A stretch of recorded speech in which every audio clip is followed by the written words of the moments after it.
бас зарим үед андуурагдах, гадуурхдах те янз бүрийн юм үйл ойлголт төр байгаа. Зарим талдаас дэмжиж тусалж байгаа сургууль байгууллагууд байна. Өнөөдөр одоо яг монголчуудын дунд аутизмын талаар яалтахгүй ярих бас нэг цаг хугацаа болцсон байна те.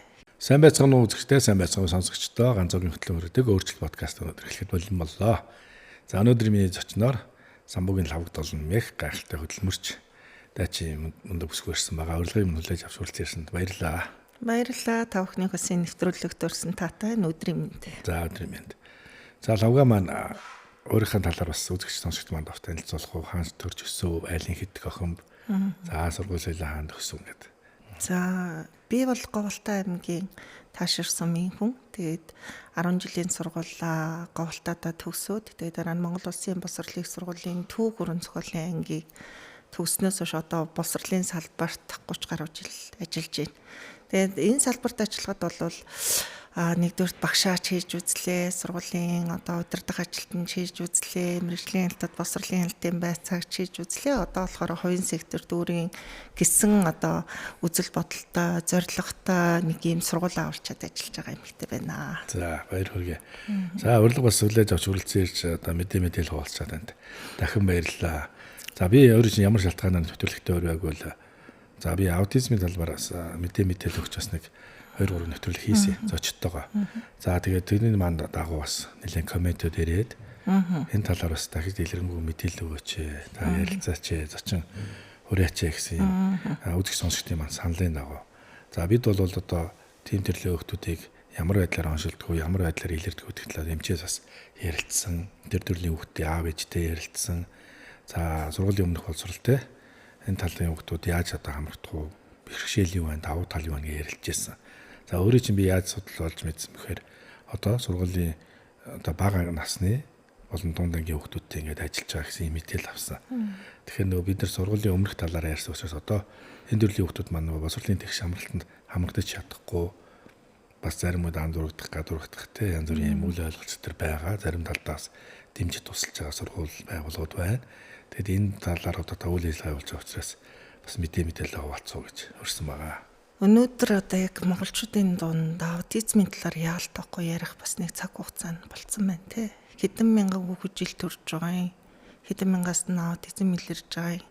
Тэрийг монголчууд одоо хэрхэн яаж оншилж чадчих байгаа юм. Оншин зөв гэд ингээд ярил энэ бол асар том хүрээг хамрах үс юм сэдв болчихж. За төрөмчийн сургууль дээр аутизмтай хүүхдүүд төрөөс өнөлбөргөө сурах хэвээр эрхийнхээ хүрээнд сурах хэвээр мөн үү?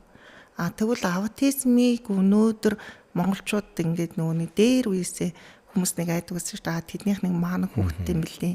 Тэдний хүүхд нь эрүүл биш гэсэн гэдэг яриа байдаг гэсэн бол одоо тэр үеийг бодвол аутизм ингээд тодорхой хэмжээгээр нийгэмд хүлээн зөвшөөрөгдөд байгаа хэрнээ эцэг эхчүүдэд сургаж байгаа багшид сургуульд аутизмтай хүүхдэх ажиллах арга барил дээрээ төлөвшөөгүй. Тодорхой сургалт аваагүй.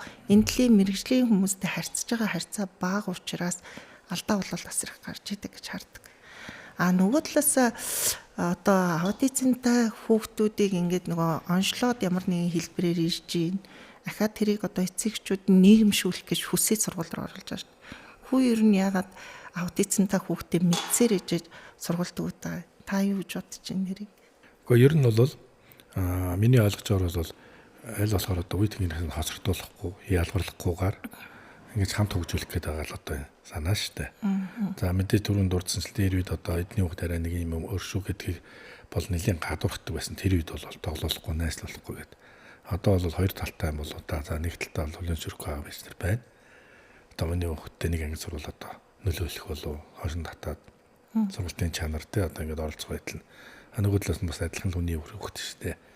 Бас ажирдаг энэ байдлууд нь гээгддэг гэж штэ гэж зарим аав ээж нар мэдээлэл бол тайчгүй байна. Тиймээс одоо тэр төрлийн аав ээж нар бол хоцрогдуулахгүй юмсан да. Хүүхдээ бас нэг эрүүл зарвал те бурхны бэлэг шидэд хүүхд учраас энэ давуу талуудыг бас найзуудад нөлөөлүүлээд бусад найзуудаас нь сайн чанаруудыг ингэж аваад хамт хөгжүүлээ явчих юмсан ийм санаа л яваад байна гэж хараад байгаа. Миний хувьд бол одоо би танд хэлсэн те би бол одоо мэргэжлийн эмч биш, мэргэжлийн судлаач биш, аутизмтай ажиллах сертификат бүхий багш биш те. Гэтэл хоёрын сургууль дээр ингээд ороод үүсгэн байгуулад урд нь нөгөө ерөнхий боловсролын сургууль дээр ч гэсэн ингээд ажиллаж байхад надад энэ аутизмтай хүүхдүүдийг яах вэ? Энэ хүүхдүүдийг хэрхэн яаж нэрмшүүлэх вэ? Энэ хүүхдүүд эрүүл хүүхдүүдээс одоо яг ямар өөрийн жишээлбэл одоо бүгдээрээ F84 гэж онцлогдоод ирдэг те. Ер нь баг массын 90 хүн шүү. Гэтэл тэр нөгөө 84-тэй гээд онцлогдоод ирээд байгаа хүүхдүүд хүртэл өөр байдаг байхгүй. Харизмын хувьд хийж байгаа юмны хувьд юмыг хүлээж авах чадвар хувьд. Тэгээд яг ингэж боддог байжгаад өөрөө нөгөө хувийн сургууль үүсгээд ирэхээр толгой дээр ороод ирж байгаа. Өөрөөр хэлбэл мэдлгүйгээр аутизмтай хүүхдүүд аваад эхэлсэн байгаа байхгүй юу. А гэтэл тэр эцэг эхчүүд манай сургуулийг зориод ирсэн, бидний багшийг зориод ирсэн, манай хамт олныг зориод ирсэн тийм хүүхдүүдийг хараад одоо мэрэгжлийн сонирхол их төрсөн гэхүүтэй. Энэ хүүхдүүд ер нь анх би аутизмтай хүүхдээс өөрөө ч гэсэн айжсэн. Нэг тийм одоо ерөөсө харьцаж үзээгүй их айцтай. А гэтэл дараа нь ингээд харьцаад удаад ирэхээр бүр гайхамшигтай чадварууд. Одоо ингэж яриул хүн үнэмшиг юм уу, үгүй юм уу гэдгийг мэдэхгүй байна. Гэхдээ нэг сонирхолтой би ганцхан жишээ татъя. Одоо манай 6 настай манай сургууль дээр нэг хүү байна. За улсын сургуулиуд бол одоо яадаг чи нэг өсгөөч үзээгүй АЕО гэж явж байгаа шүү дээ, тийм үү? А гэтэл яг манай сургууль бол нэг гэгүүлэгч байгаа талыг үзсэн, ахаа дээрэс нь хүүхдүүд нь уншсан үсгийнхаа хүрээнд минутын уншлагыг ингээд чөлөөтөө хийгээд эхэлж байгаа байхгүй юу? Гэтэл нэг 6 настай F84-оор онцлогдсон тодорхой хэмжээний аутизмтай хүү байна. Та нэг үгийг ми гэж уншлах уу, шууд тэр чигээр нь уншдаг. Нэг үгийг нэг удаа хэлэхэд тогтоодог байл яах вэ? Энэ эрүүл хүүхдэд чадахгүй байгаа байхгүй юу? Бусад хүүхдэд чадахгүй. Тэгэхээр энэ нэгэн бодлын өгдөл нь өөр хүмүүс юм уу гэж би харсан. Өгдөл нь өөр хүмүүс юм уу те? Нэгдүгээр асуудал нь. Хоёрдугаар асуудал нь одоо ингээл таны энэ хүүхдэнгээр араадөө гэдэг үгийг нэг удаа логог харчвал тэр хүүхэд шууд сурдаг. Ерөөсөө яг адилхан ингэж зурна те. Тэгээ минутанд одоо 50 60 үг уншиж байна. Гэтэл нөгөө улсын сургуулийг эрүүл төгсөж байгаа.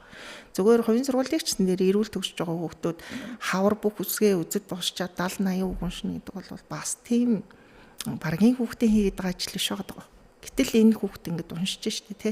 Тэгээ энэ дээрээс ингэж харахаар энэ аутизм гэдэг юм чи өөрөө айх юм биш юм байна. Онцгой хүүхдүүд юм байна. Шидэт хүүхдүүд юм байна. Энэ хүүхдүүдэд дэлгэрээд байгаа энэ ямыг нийгэм өөрөө яалтахгүй одоо хүлээн зөвшөөрөх өнцгөө өөрчилжүүл тодорхой хэмжээний үүсэх хүндрэлүүд багасах юм аа. Яг нь ингээд аутизм дотор бүр хүндрэлтэй хэлбэрүүд байна л да. Одоо жишээлбэл явж чаддгүй, цаачлалтай, тодорхой хэмжээний бүр ингээд сурахад асуудалтай тий. Гэтэл манай сурж байгаа хүүхдүүд болохоор зүгээр ивэрүүл гаднаас харахад гүүж гин тоглож гин тэр хүний хэлж байгааг ингээд тодорхой хэмжээгээр ойлгож гин тий. Гэтэл тэдний яг ингээд нэг харж байгаа багш ингээд намар 1 2 сунгууд тэр хүүхдүүд өөрийнх нь юмд хүрэхээр амар уралдаг. Биеинд нь хүрэхээр уралдаг. Өөрийнх нь юмыг авчгаар уралждаг.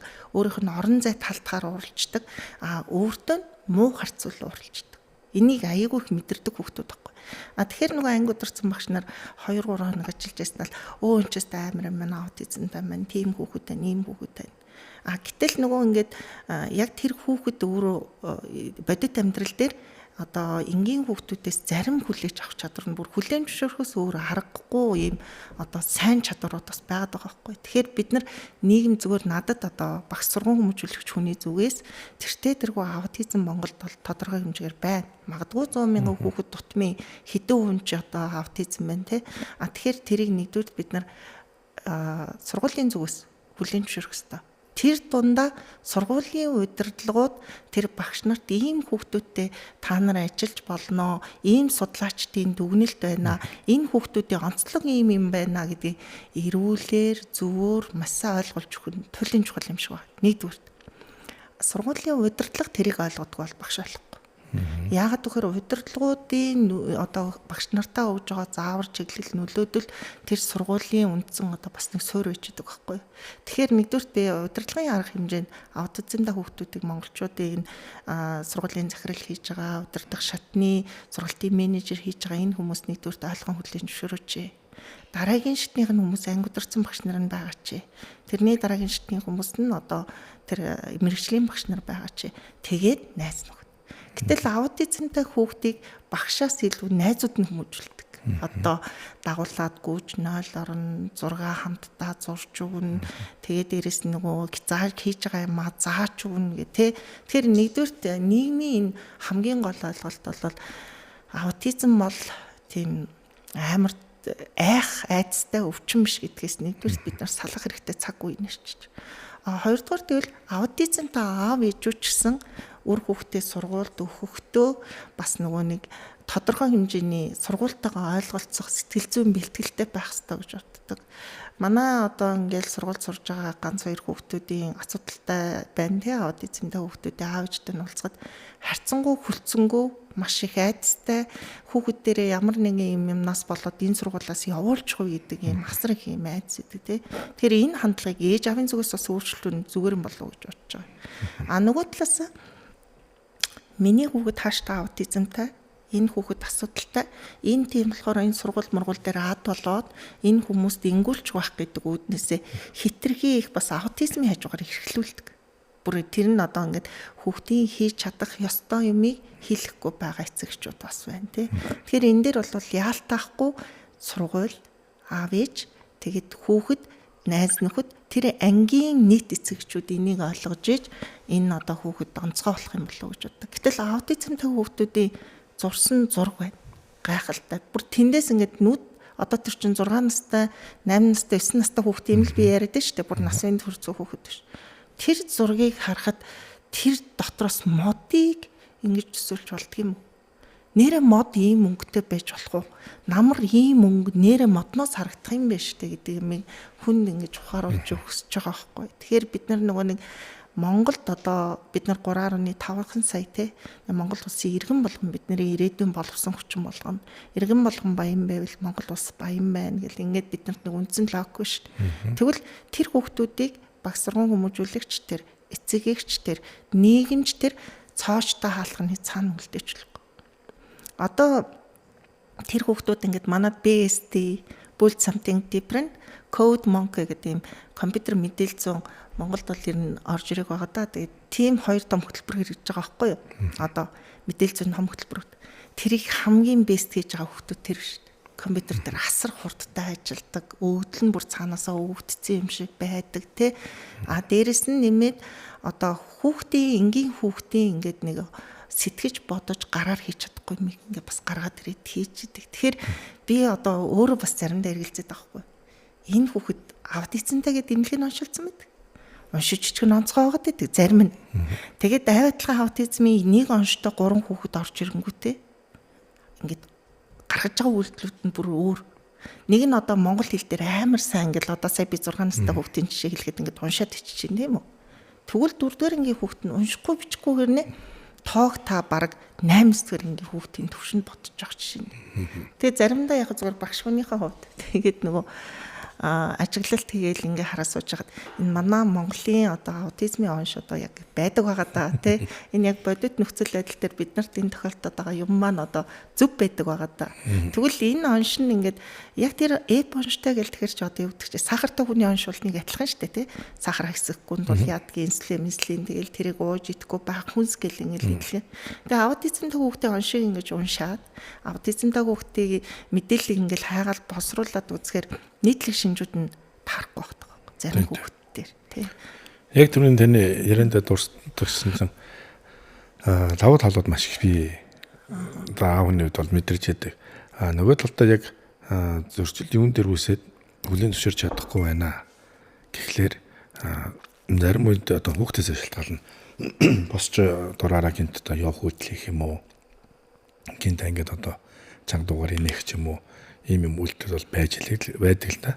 Энэ дээр зүгээр зарим нөгөө аав ээж мүү багш нөгөө контрол алтхан байдаг. Тэр тэгт удаан тавтамжтай биш. Бас яг түрүү таны ярианда дурдчихланчлан хүүхд болгон дээр адил төстэй биш. Нөгөө талд бол яг хэлцэнчлэн тэр унших бичих юм уу хөгжим явьяас тэрийг бусад хүүхдээс арай илүү тогтоолт сайтай, гүйцэтгэл сайтай байдаг. За кинон дээр одоо янз бүрийн бичлэгээс бас аав ээж нар харж штеп нөгөө даван тулж байгаа хүмүүс учраас юун дээр нь илүү анхаарах уу? Монголд бас яаж ажиллавал илүү таатай байна гэдэг. Одоо бид тэр жишээлбэл одоо гулгуур гулгаж эхэлж явахдаа тоогоос урж эхэлж ялла шүү дээ. 1-10 хүртэл тоглоод за 10-аас 20, 20-аас 30 маягаар анхны гулгалтыг би ингээ нэг гараараа хашаад гулгуулахгүй 10 тоол хонгуулсан. Дараа нь 20 тоолно. Ингээд 50 тоолж тэр сурч ийсэн. Тэгээд тогтоох чадвар маш сайтай гэдгийг анзаарсан. Яг хөрөгчөн дээр байгаа тэр үсгэнүүд, тэмдгүүд, өнгөнүүдийг. Тэгэхээр энийг бол бид нар яг түрүүн өөрөө хэлсэнчлэн энэ төрлийн онцтой шүү гэж мэдчихээр өөртөө ингэ сэтгэл зүгээр аав ээжнэр нь дотроо хүлээж авчаад тусгаарлах гэдэг юм байна. Бусдад төвөгдөх үедээ яна аймлагт очиод ингэ хашгирдаг шүү дээ. Тэнд очиод ингэ гүйж хараадаг шүү дээ. Одоо ингэ хүмүүсийг тавгууд болчих үедээ. За одоо олон их зэрэг замчин бүр ангид одоо бүр баллаа хийчих үедээ сургууль нэгч үед энэ эмзэглэл байдаг учраас их нуудаг юм байна. За хоёрдугаар одоо юу нөх үнийг дагаад залуу гэр бүлүүд мэдээлэл муутай учраас энэ хийдэхгүй баха энэ гийгддэггүй бахын зам байдлууд гэж яагаад салалт одоо сарилт аягүй их явагддаг. Энэ талаар одоо аав эзнэртэй ярилцчихлаа. Сургууль хүмүүлэгчтэй сургуулийн гадаадд юм хэсрээс сонсчихлаа. Тэгэхээр одоо хамтдаа даван туулаад гарна шин нөгөө сайхан өөрийнх нь төлөө өсөж амьдралд нэрсэн аз жаргалтын бэлэг тэмдэгтэй. Тэгэхээр энийг эцэг их хамтдаа туулах юм өвөө найз нөхд нөхөл ойлгодог байх. Ер нь бол нэлийн зөрүүд хөгч байна. Айлын их хөгч гэж анзаардаг. Манайх бас тийм л байлаа. Тэгэл усан саваараа хайдаг байлаа шүү дээ. Бүр ингээд дарга зэрэг өөрөө гэж анх юм болгоныг очиж байрж сонирхож үнэрлэх сонсох бай талаар айгүй мэдрэмжтэй. За хамраа дарна те нүдээ дарна жихээ дарна. Яг дөрөв таны хэлсэнчлэн ярианд дурж байгаа шиг давуу талууд маш их байгаа. Унших бичих зурах бусдад айгүй илдэг харьцдаг. Бусдад тохирлож өчрөөлөхгүй маш их хайрладаг ийм тал юм байгаа. Тэгээ энийг харин та ингээд олж хараад энэ төрлийн хүүхдүүдэд үйлчлэгээ үзүүлээ. Тэгээд хамт олнороо мэдээж одоо удирдах хүчтэй энийг олоод харна гэдэг чинь бусад багш нар за тэгээ сургуулийн хаалгач жижүүр ингээд үйлчлэгчээс эхлээд ингээд тэр хүүхдүүдтэй учиргүй ингээд ивэлж харцахгүй ч гэсэн мэдэрчлэр л хөгжөөд байгаа гэдэг нь харагддаг. Тэгээд одоо манайх хүртэл айцтай л өгчлээ шүү дээ. Одоо анаа усыг баяа усыг барах уу гэжсэн үгүй шүү дээ. Одоо мундаг цэвэрхэн бичиж जैन. Би бүр өчигдөрхөн хүртэл хараа шокнд орлоо. Маш гоё англиар ингээд бичээд найзынхаа нэрийг халиуна гэж бичээд дунд нь зүрхээ зураад маш гоё юм ялгаад бутсан байна. Тэгээ ингээд мэдрэмжүүд нь ихсэж जैन. Урт өгүүлбэрээр ярьж जैन. Тэгээ эндийг олж хараа та бас ингээд бусдад үйлчлэгээ үзүүлээд танаа хамт олон бас ингээд соргиулуудад явж чад маш их баяртай байна. За эцгийнхээ хандлага одоо энгийн хүүхдүүд ээж аав нар байгаа шүү дээ. За тэгээ манай асуудалтай хүүхдүүд ээж аав нарын хоорондын харьцан хандлага ямар байна? Танд яаж ажиглаж байна? Яг зүгээр би анх зүгээр аутизмтай хүүхдийг мэдлгүйгээр сургуульд авч штэ. За яг улсын сургуульд ажиллаж байхад бол ядаргаатай юм бэ тий.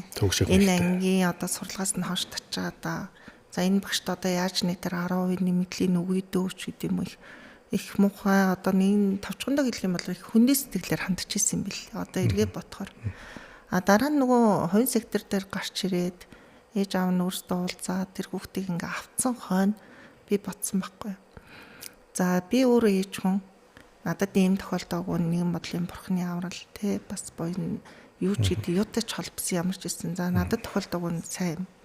Гэхдээ бидний үр хүүхд тэрний үр хүүхдүүд өрсөж дэвжиж үржих байхгүй юу? Энэ дотроос ийм төрлийн хүүхэд гараад ирвэл яг яах вэ? Энэ зовлон энэ одоо ялгуурлан гадуурхалт энийг одоо яаж даван туулах вэ гэдэг нүдээр анхаарсан. Ер нь тэр нүдээр. Тэгээд хараад ирэнгүүтээ өөрчлөлт яаж хийж болох юм? Тэ удирдлагын хэмжээний нэг л энэ эцэгчүүд бид нарт итгэж ирсэн юм чинь тодорхой хэмжээгээр өөрчлөлтийг яаж хийж болох вэ? Өөр Монгол гэж боловсролын хэмжээнд. Тийм боловсролын ойлголтох уу? Яаж ойлголтох вэ? Тэгээд бодоод эхлэхээр судлаад эхэлж байна. За одоо өөр тохиолдоогүй ч гэсэн энийг судлаад эхэлж байна те. Тэгэд энийг манай сургууль аягүй амархан шийдсэн гэж би өөрөө боддөө шин. Сэтгэл зүтгэл хоёр байвал болчих юм шиг санагдсан. Одоо манай сургуулийн үүдээр ороод ирэхэд тэр гурван хүүхдийг бүгдээр ер нь хүлээн зөвшөөрдөг. За дээрэс нь нөгөө нэг хөгжүүлэх сургалтын хичээлүүд гэж байна. Шатар, биеийн тамир, сарапон, тэгээд арт галерей, дуу хөгжим, зураг гэсэн ийм хичээлүүд төр нь бид нар яг суулгачдаг. Одоо тэр код моки гэдэг мэдээлэл зүйн хичээл дээр тий. Монгол хэл математик дээр бид нар тусдаа авчдаг. Тусдаа бүр өөрсдөр нь аваад тэгээ тэр нь нөгөө нэг тэр монгол хэлийг дарамт болгохооргүй хийлгэж бас сургаж байна. Өөртнийхтэй ачаалахгүй шүү дээ. Уншуулад, үлгэрийн ном тавьж өгөөд, үлгэрийн чангаар уншуулад, алга тасч өгөөд их урам туртай юм билээ шүү дээ. Яг үнэ байнга урамшуулж явах хэрэгтэй. Байнга урамшуулж явах хэрэгтэй. Тэгээд тэр нь ингээд нөгөө манай сургуульд тийм одоо бид нарт нөгөө буцад эцэгчүүдэд энэ хүүхэд энэ дээр орлоод байна, тэгээд байна, энэ хүүхэд айгүй хэцүү байна гэдэг. Одоо магадгүй манай одоо эцэгчүүд баг намайг энэ ярилцлаганд орсны дараа нэрээ тэр гурвчин байгаа ш тэгэж бодож магадгүй байдгийм гэж мэдгүй байгаа тийм. Ер нь мэдхгүй, масараа мэдхгүй. Тэгээд эрэнгүүт юу байдаг? Тэр хүүхдүүдээс нөгөө таны ярьдаг шинж тэмдгүүд айгүйх байдаг.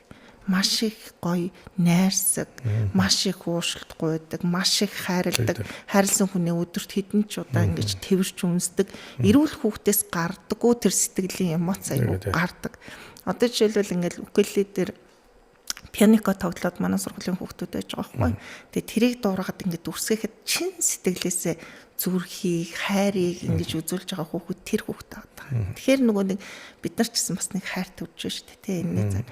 Би зүгээр яг энэ аутизмтай хүүхдүүд ингээд голтуу англиар яриадсан байхгүй. Бүр гайхалтай. Монгол хэлээр нь байхгүй. Тэгсээр н англи хэл дээр бүр ингээд чөлөөтэй ярьдаг. Би бол бас англи хэл дээр дунд төвшний одоо яг мундаг бол биш. Гэхдээ ямар ч гэсэн ойлголцож чинь. Тэгээд бүр ингээд ямар ч асуудалгүй ойлголцоод. Тэгэд бодож үзсэн л дээ яг ингэдэм болоо гэж бодоод. Гэхдээ би тэрийг одоо бас энэ радио сонсож байгаа аутизмтай хүүхдээ ээж аавдад бас ингүүл зүгээр юм болов уу гэж нэг юм өнцөг харсан шүү. Тэр өнцөг нь юу вэ нөхөр? Хүүхдээ YouTube үзэж сатааруулахаас илүү бас монгол үлгэр, монгол дуу шүлэг, монгол юм уншвал яг тогтоох юм бэл. Тэгтээ тэр өдөр англи юм тогтоочод байгаа. Юу бүр ямар ч асуудал байхгүй. Тийм тогтоочж байгаа юм чинь. Аав ээжүүд тэр бас аутизмтай хүүхдээ харгалаад бас их төсвөрийн асуудалтай тэр чинь нөгөө огцон муурлын, гинт хашгирна, айц хүч үүсгэн бас нэг зөрүүдлүүл бас яан. Тэгээд маш их том дуугаар орлон тий. Тэгээд тэрийг ингээд нөгөө өдөр тутам 24 цаг хамтдаа байна гэдэг чи аав ээжийн хувьд бол бас тодорхой хэмжээний сэтгэл зүйн хувьд тэр гэр бүл тодорхой хэмжээгээр бас эрүүл байдлаас арай өөр байгаа шүү дээ. Тэрнээсээ залхаад тэрхээр YouTube аяг үзүүлчихдээ юм шиг байгаа. Тэрийг хийхээрээ тэр хүүхэд хитэн цаг чамаагүй сатаард юм шиг байгаа. Тэгэж хэрвээ тэр хүүхэд нэг юмд дурлаад сатаарч чадчихвэл яг бас нэг хэрэгтэй юмд дурлуулаад сатааруулах чадна. Яа тэгэхээр би манай өрөөнд нэг том хавтгад дэлгэц байдаг л да. 86 инч том хавтгад дэлгэц. Тэгээ би нөгөө тэрэн дээр ингэ хийж байгаа хит ухаалаг. Тэгээд нөгөө заримдаа ингэ өөрөөхөө хийжсэн юм алган малга болгочдөг байхгүй. Гэтэл нөгөө гурыг чи нэг нь орж ирэл гяс сэргээж өгөөл товчроор мавчлаар энэ олгон бүр гайхалтай хурдтай. Тэгээ хамгийн гол нь яг тэрийг ингэж хийж өгөхөд тэгэд ингэ Chanel YouTube гэдэг ингээд бичгээд яг тэрийг ингээд дуурайгаа тэр дэлгэцэн дээр та хэрэг манай сургуулийн пэйж рүү ингээд ороод үзвэл бүр яг тэрийг би хизэж чадахгүй байхгүй. Бүр өөрөө яаж бичих гэж чадахгүй тий. Тэгэхээр энэ бол бас нэг талын. Тэгэхээр би нөгөө аутизмтай хүүхдэд ажиллаад уучраа олохгүй залуу судалгаа хийж үзээгүй залуучуудад давын өмнө нэгэн тийм давуу тал байгаа бол тэр монгол хэлээр нь үзүүлэх барих асуудал дээр яаж. Бас нэг сонирхолтой юм хийж үзсэн. Тэр нь юу гэхээр тэр хүүхдүүдэд ирээдүйг нь төсөөлж үзсэн. Монголын боловсролын нийгэмд боловсролын салбар шүү. Монголын нийгэмд ийм аутизмтай хүүхдүүд бол бид нар энийг ямар ажлын байраар хангаж чадвал болох юм бэ гэдгийг би бас жоохон ч гэсэн энэ хүү одоо манай 6 настай орж ийн 18-тай сургууль төгснө. Тэрний дараа энэ маань юу хийж чадах болоо? Айгүй гой царайлаг чигтэйхэн гоё нүд хөмсгтэй бүр ингээ хайр татан бамбас амтан байгаа шүү дээ. Тэгээ тэрийг би 18 насын ингээ төсөөлөд бодож байгаа. Энэ 18 таатай маш сайн гүйцэтгэгч болно. Маш сайн ICT болно. Маш сайн одоо тэр юмыг ингэж одоо хийгээд ирэх юм хийж чаддаг бол. Тэр бол тэр аутизмтай хүүхдүүдийг ашиглаж болох момент. Тэгэхээр би аав ээжүүдэд юу гэж хэлэх гэдэг юм бэ? Хүүхдээ битгий цооч даалганы цаануулдагэр. Ямар ч хэлбэрээр хамаагүй сургаарай. Сургахдаа бас тодорхой хэмжээний юмыг ингэ заахтай. Энэ надтай ингээд харж байгаа манай энэ хүүхдүүдийг ингээ харахаар амьдралын боломж нь аав ээж нь айгу мундаг. Тэр хүүхдийн төлөө амьдралаа зориулахад бэлэн эдийн засгийн хувьд гэсэн юм өөрсдийнхөө үр хүүхдийг ингээ аваа явж хариуцлагатай аав ээжүүд харагдаад байгаа байхгүй. Тэднэрт нэг сул тал байна. Эрүүл хүүхдтэйгээ харьцуулаад хит их одоо эрхлүүлсэн. Тэр тодорхой хэмжээний бэрхшээл байна уу? Байна. Гэхдээ тэрэн дээр энэ минь одоо энээс онцгой юм шүү дээ. Энэ минь намайг л би л эрхлүүлэх бол энийг минь хэн ингэх вүлээ гэсэргээд бас аутизмын дээр нэмээд баг зэргийн дураараа монголчууд ярьдаг шүү дээ энэ нөхрийг эрхэм болоо олгочихжээ гэдэг юм орж ирээд байна уу гэж бас Тийм хардаг учраас шүү. ингийн одоо төвшөнд болохоор нөгөө зөрүү түүхтэй байна. Хүүхдээ их маш эрхлүүлсэн мэр гэж анзаардаг. Тийм учраас ээж аав нарт нь одоо манай хүүхд ийм төрлийн хүүхдтэйгээ зарлаад авах хэцүү. Наад чи үнэ амьдрал дээр бол бодит байдал дээр яг тийм байгаа. Хоёр төрөний сая ярианд дурдаг гэсэн. Жишээл бол одоо гадны оронд дээр энэ тал дээр одоо 6, 7, 8 настай ингээд сургуульд хамрахтан тэр хүүхдтэй анзаараад одоо танаа сургуулийн шиг хүүхдэд зориулсан төлөвлөгөө гаргачихдаг юм байна. Тэгэхээр одоо та яг миний хүсээд сонирхоод бодоод явдаг юм хэрэгжүүлээд байгаа нь сонирхол татсан байхгүй юу? Хүүхдэд зориулж хөтөлбөр гаргаж шít. Математик монгол хэлнээс нь татчихъя баг цагаар оруулаад өөр тохирсон аргаар ингээд хөгжилтэй маягаар үлгэрээ уншаад зурагт байдлаар ингээд явъя гэдэг ингээд хөтөлбөр гаргадаг юм байна. Дахиад дунд анги руу ороод ирэхэд мөн тэр хүүхдэд зориулсан хөтөлбөр гаргаад тэгээд багш тодорхой хэмжээний 10% аваад бос багшд бас тэр хүүхдэд онцлогийг тодорхойлж өгөөд ингээд хичээл орж байгаа багшууд нь тэр хүүхдэд төлөвлөгөө гаргаж ажилтдаг юм байна. Одоо анхнд дөнгөж орж явахт нь сургуулийн нөлд бийцэл сургах, цайны газар дараал зогсож сургах зөвхөн одоо энэ үлрэлтийн нэг л хэрэгжүүл. За энэ хоёрыг хэрэгжүүлээд авал дараагийн үлрэлт одоо суусан сэрээс сандлыг байранд нь тавьдаг, бас ачиж цэвэрлдэг, хувцсыг тэнд өвхтөг тавьдаг гэдэг ингээд төлөвлөгөөтэйгээр явдаг юм байна. Бид эцэг эхчүүд багш нар болохоор хүүхдээсээ шууд маш их юм шаардаад эхэлчихдэг юм байна. Нөгөө энгийн хүүхдтэйгээ харьцуулт хийгээд яагаад цүнхээ үлэхгүй байна, яагаад тэнд дураараа тавьчих, яагаад энэ очрын дууртуур орчих гэдэг нөгөө мэдэхгүй учраас тэр олон мянган багш хүүхдэд тайлбарлаж чадахгүй. Тэгэхээр энд бүр ингээд нөгөө нэг гойд түгээд оруулсан болохоор одоо Монгол нөхцөл харж байгаагаар бол ээж аав нар хөрхөө өөрсдөө сүүдэр багшаагийн явж идэг. Хөөснөгөө очицсан өнөөхөө чирцэн, гулдчихсан, өрлөлцсөн коридорт ингээл янз бүрээр явж илаах. Одоо манай хүүхдийн сургууль дээрсэн энэ жил бас 6 настангууд хэд орсон байна. Анзаарчихжээ. Тэгэхээр юуг энд хэлэх гээд байна гэвэл бас монгол хүмүүсийн мэдрэмж хэрэгтэй юм байна. Учиргүй манайхан бас үнийг үе хаа игээд ингээд нэг ярвалзаад ингээд нэг цэрвэдэх нь гайгүй болчих. Нэг үе бодвол. За нэгэн анхан үеч бас их хэцүү байсан. Бид нар хөтлөмнөөс нь ингээл хар усгаа очивол би ч өнгөтэй өмөрөөл цогцолдох уурлахтай хүнтэй баргаа мөр хийж гал тэгсдэг байлаа шүү дээ. Тэгэхээр одоо нэг үе бодвол бас найз чинь шүү, энэ айгу хөөрхөн шүү, мундаг шүү гэх ингээд багаар бас хөдлөх гээд байдаг болцсон байна. Тэгэхээр та нар бол яг энийг олж харсан байна. Тэгээ хоёртойг нэг төлөвлөгөө болгоод ажиллаж байна. Хөөрхөд юм багшийн цалингийн 10% юу ах вэ? Гэхдээ багш сэтгэл зөрөөс хамгийн нэг их олон цагаа та нар цагийг та нарт өнгөрөөд байгаа байхгүй хүүхдүүд маань өдрийн цагаар 22-оор орхон ядарсан амт тэгэл идэлээ уулаагаар жил даалгавар маалгавар бол маш хурдтай хийчихдээ шүү дээ одоо. Би ч ураг зарим зөв мөрөө гэж мэддэггүй юм тэгэл. Өөр байлганд тэр хөгжмийн нот мотыг маш хурдан сонсч юм уу мэдрэмж. Тэгээ энэ давуу талыг олж харсанд бас та бүхэнд дахин баярлж байна. Баг хамт олондоо бас минь түргээрээ амжилт хүсээрээ. Тэгээ та хоёр нь бас энэ төрлийн одоо хүүхдүүдтэй аав ээж нартай хандаж юу хэлэх юмсан, ярих юмсан гэж бодож явдаг. Яг дийлэгчтэй андуураад байна уу? Эрхлэлтэй андуураад байна уу? Эсвэл яг идэж ууж байгаа зүйлт юм уу? Амралттай андуурагдаад байна уу? Эсвэл аав ээж хүүхдүүдтэй баг цагийг өнгөрөөж байна уу? Тэр тэг карьер өгөөд ажил амьдралыг яваад байна. Тэгээд багшаас хэтэрхий хэмээн нэхэд байна уу?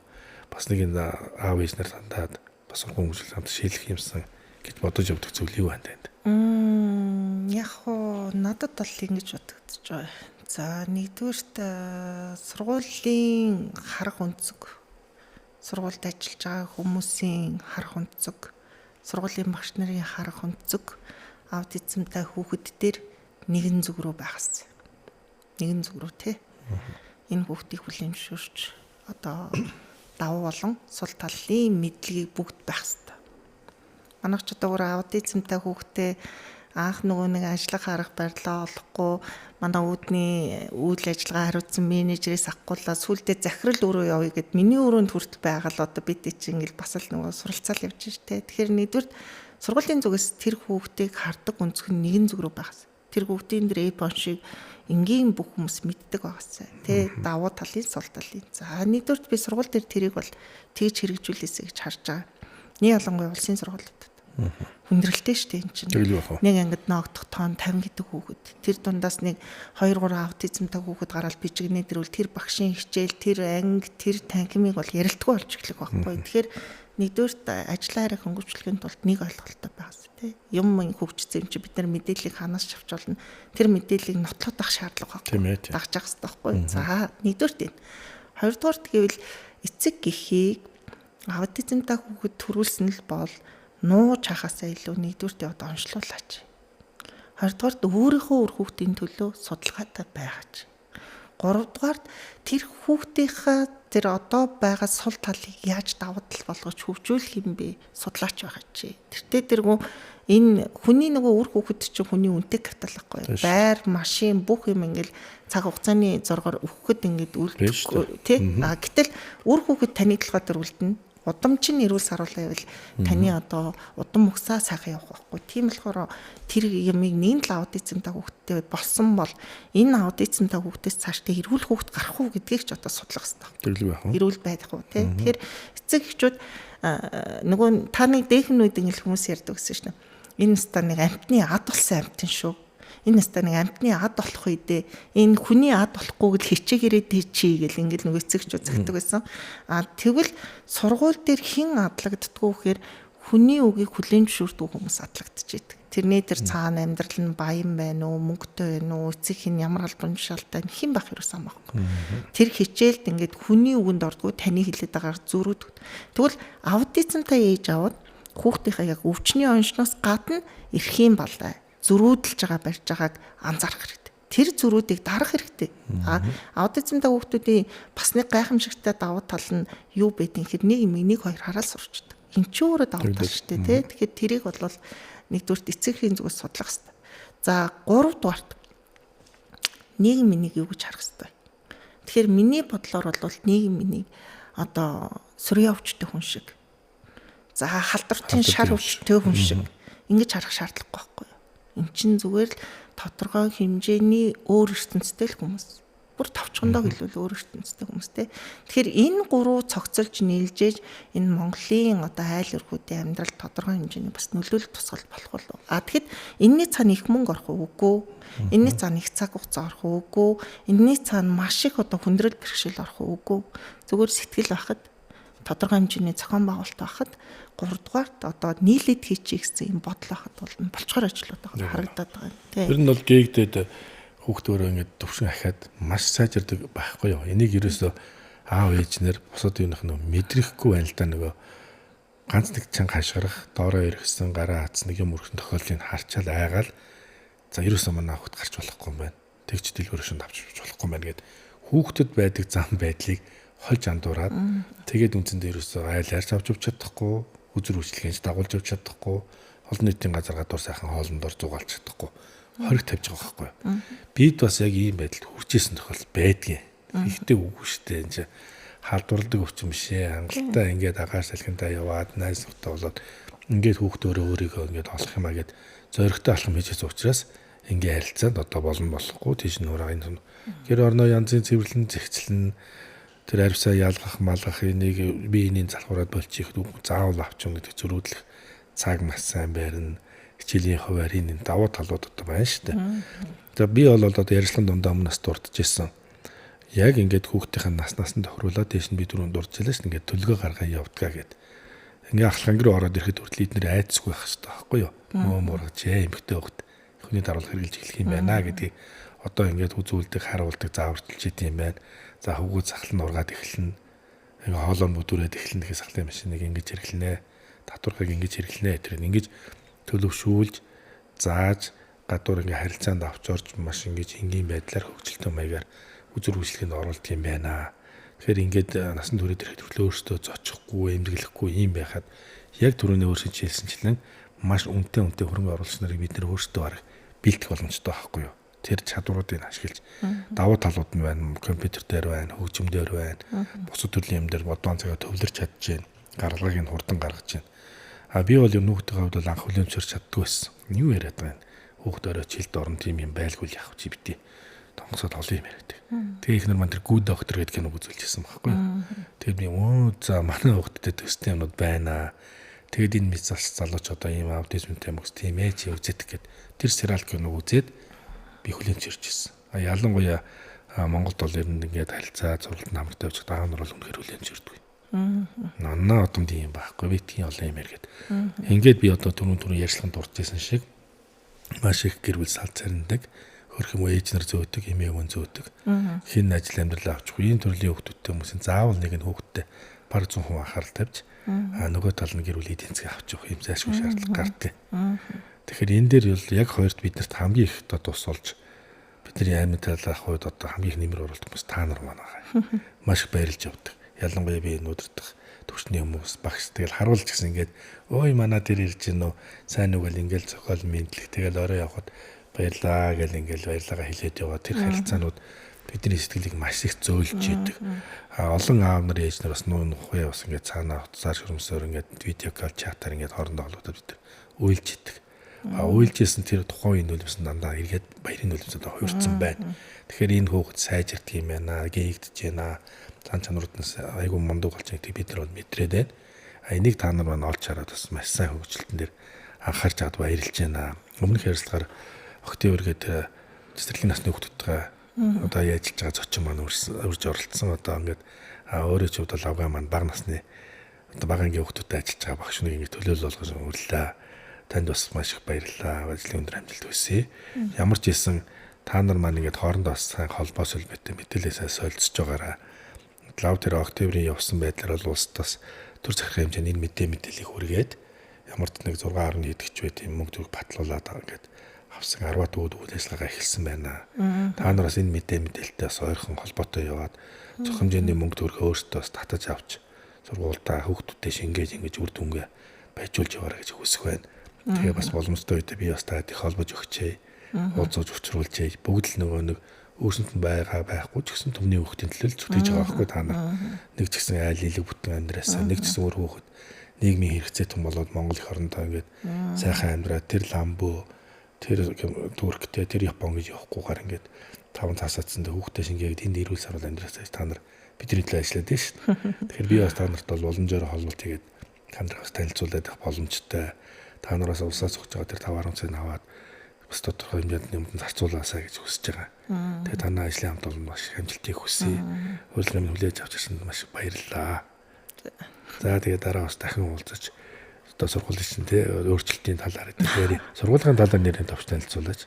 Манайх болохоор Яармагт байрладаг. Тэгээд 1-ээс 5 дугаар ангид энэ жил авсан. Яг төхөр монголчууд нэг ирдэг штэ хүн нөгөө хүнжлийнхаа гэрээр хөлөж их хэвээр гэдэг. Тэгээд 1-ээс 5 дугаар ангийн цуурих тавигдаг бол хоёрын сургууль дээшээ явдгүй юм шиг санагдаад. Тэгээд 1-ээс 5 дугаар ангийг бол энэ жилийнхаа хичээл энэ жилд авсан. За бидний одоо сургалтын зүгээр л ганц онцлог юу байна вэ гэхээр олон жил даргаыг хэл, шинжилэл, технологитой холбож өгч байна. Одоо ингээд нөгөө та анзаардаг байсан бол дэгнүүд ингээд сайн хуул, тэгш хуул, надад ойлгохдоо хуулаад бичгэлтэй гэдэстэй. Гэтэл одоо хуулан бичгийн үе өнгөрсөн. Гарын 10 орон дээр хурдан шивд сургах, ахаа тэр шивж байгаа юмаа ойлгож байгаа юмаа бусдад эсэ болгоод бичих гэдэг ийм сургалтын шинэлэг аргууд аягүй гарчаад байна л да. Гэтэл манайх юутайгаа зуралдаад байна вэ гэхээр сургуучигтэйгээ номтойгоо тэгэл тэрнтэйгээ зуралдаад байгаа байхгүй. Манай одоо нэгдүгээр ангийн хүүхдүүд 6 настайдаа шууд нөгөө дижитал арт дээр ингээд компьютер дээр зураг зураад бүтээл гаргаад тавьж штэ. Тэгээ эргүүлээд 6 насаа ботоод үзэхээр юу ч бохгүй байхгүй тий. Тэгэхээр чин 6 настай хүүхдүүд 3 хэл зэрэг сураад ахаад 2 том одоо мэдээлэл зүйн хөтөлбөр хэрэгжүүлээд өглөөний 8-аас өдрийн 15 цаг хүртэл ингээд хамтдаа байгаа төсвөр дагаад. Тэгээд цагийн үед ягаад 8-15-ыг сонгосон хэрэг би нэг юм хэлэхөө танд. Монгол хүмүүсийн сүүлийн үед одоо ингээд ажил хийх гээд ирж байгаа залуучуудын ярьж байгаа яриа нь богино цагаар ажилламаар байна. Тэгээд байгаа шүү дээ. Ягаад гэвэл нөгөө ачаал тацраггүй. Өглөөний 8 нар мандахад яваад наран жаргахад ирдэг маталчин айлын хүүхэд бол тийм л байдаг байсан. Тэр ачааллыг даадаг байсан бол одоо тэр талаас ерөөс ачаалт байх болсон. Тэгэхээр нөгөө боловсон хүчин доктортой ажиллах бодлого алдагдчих гад болчих шүү дээ тий. Тэгээ хүний ирэхэд идэг. Тайлбарлахаар хүний ирэхэд. Тийм. Тэгэхээр би энэ юмыг л өөрчлөе гэж 8-аас 15 хүртэл. Энийний чинь цаана асар их одоо эдийн засгийн багш нарын цалин мөнгөний дулаан цахилгаан тогны гэл ингээл яг ашгаа бодвол энэ айгу рисктэй. Гэтэл миний мөрөдөл юу юм гэхээр Эрдэм новоочдын мөрөөдөл юу юм? Эрдэм новогийн хүүхдүүдийн мөрөөдөл юу гэхээр өглөөний 8 цагаас өдрийн 15 цаг хүртэл ямар ч асуудалгүй даа цаагаа сурцсан хүүхэд ирээдүйн амьдрал дээр гарахад би чи өглөө гараад орой гэртээ ирж ийн яадаг гэдэг ийм юм өгөх гэж энэ цагийг бас сонгосон. Тэгээд энэ зорилго маань 10 жилийн дараа би бэлэн гэж харж байна. Эрдэм новоод сурж исэн хүүхдүүд маань 10 жилийн дараа энэ даацыг бол үлгэн авчна. Дээрэс нь багасаа даацаагаа сурцсан хүүхэд ихтэй сургуулийг ямар ч зовлонгоо тулждаг. Тэгээд амьдралыг ч зовлонгүй. Амьдралаа гараач ачаалаа. Тийм. Гэтэл өглөө 8 цагаас хичээлд явуулчаал 11 гаруйс тарааж авчирчаал 11 гаруйс хойш YouTube Google-дээ үзүүлээл 6 7 дугаар анги хүртэл нь явуулсан хүүхэд юу сурах юм? Яаж өөрчлөлтөө болж аавлах юм? Яаж амьдралаа авч явах юм? Нөгөө ээж ч гэсэн ялгаа байхгүй шүү дээ. Өглөөний 8 цагаас 11 гэж гэртээ буцаж ирээл Google-дээ үзэж байгаа л тэгэл төлөвссөн хүүхэд ирээдүйд яаж хүний хань болж, яаж хань ижилдээ хоол хийж өгч, яаж тэр эрэгтэй хүнд нэмэр төшөг болох хэвээр. Тэгэхээр энэ бол ялтахгүй манай сүүлийн хэдэн жилийн богиносгосон сургалтаар явсны гор одоо энэ нөгөө ажил эргэлхийлж байгаа залуучууд дээр гараад ирж харж байгаа. Тийм тэгэхээр яг зүгээр ийм мэтэр ингээд сургууль дээрээ Монголын боловсролын салбарт үүссэн жоохон гажгуудыг засчих юмсан л гэж оролдож байна. Тэгээд мэдээж одоо төмний хүүхдүүдэд хичээл зааж байгаа юм чинь аутизмтай нөө аутизмгүй нөө бидэнд бол энэ багш хүнийхээ үүргийг бол биелүүлэх ёстой. Тэгэхээр энэ үүргийнхаа дагуу ажиллаж байна. Ямар ч гэсэн өнөөдрийн нэвтрүүлэгтээ өрсөнд одоо маш их баярлалаа. Багтдгүй одоо энэ аутизмтай би хүүхдээ яах вэ гэж бодож байгаа залуучуудад миний энэ ярьж байгаа та бүхэн ярьж байгаа сэдвээстэй нэг өгүүлбэр ч гэсэн үлдээсэй гэж бас бодож байна. Манай хамт олонны хувьд бол ер нь би өөрөө маш их бодож шигшжээж авсан болохоор энэ залуучууд маань Монголын боловсролын салбарт одоо өглөө 8-аас өдрийн 15 цаг хүртэл ачаалтайгаад ажиллаж байгаа нь өөрсдийнх нь үнэлэмж байхгүй. Тийм. Хожимц одоо энэ зарцуулж байгаа цаг хугацаагаар бахархан шүү дээ. Миний өөрийн амьдрал дээр нь дэвтэр төвчээр суулганд бусад нөгөө хүүхдүүд бас энийг хамтдаа хөгжиж яах гэсэн үг шүү дээ. Тэгэхээр энэ бол том зургаараа бол бид нарт бол ирээдүйн бахархлыг л таавд бий болгож ирсэн үг. За тэгэхээр альва юм яаж байгаа сайн юмсаар юм гарч ирж идэг. Гоочлох, гүйжлэх угаасаа Монгол хүний занд нэг тийм юм байж идэг. Тэгэхээр тэр бас сонирн биш шүү. Гаргаараас атаад багаараа урагшаа алхаараа тэгээ бид нар ч таавхандаа бас тодорхой хэмжээтэй чадах мэдих зүйлээрээ тусалж холбоотой байна. За бидсэн нийгмийн ажиллагаанд би аав хүн хоёрт одоо миний хамт олон ч гэсэнтэй ганцаахс нэг энэ нийгмийн дуугалаг уурах гэдэг чинь байлдаг шүү. Энийг бас өргөлүүлж чигээрээгээд баг хамт олон маань бас дэмждэг. Тэгээ өнөөдрөөс бидний одоо үзэх сонсогч маань дамжуул үргэж байгаа тогсмын дэлгэрцэг найруулагчдаа бас баярлалаа. Баярлалаа. Энэ бол бидний ингэж хийж чадах зүйлээрээ би энтэйгээ тусдаа тэмээтэй яваа. Тэгээд өргөлүүлэн бас таавханд харилцаал ботойж сургуулаар ч орж гарыг танилцъя те ингээд бас нийгэмд чадахаар ингээд хийж чадах зүйлэл хийтаа гэж бодож байна. Тэгээд танаа баг хамт олон танд амжилт хүсье. Хүрэлцээрсэн баярлалаа. Баярлалаа. Тий. Өрсөй ядалт талраа. За баярлалаа. За.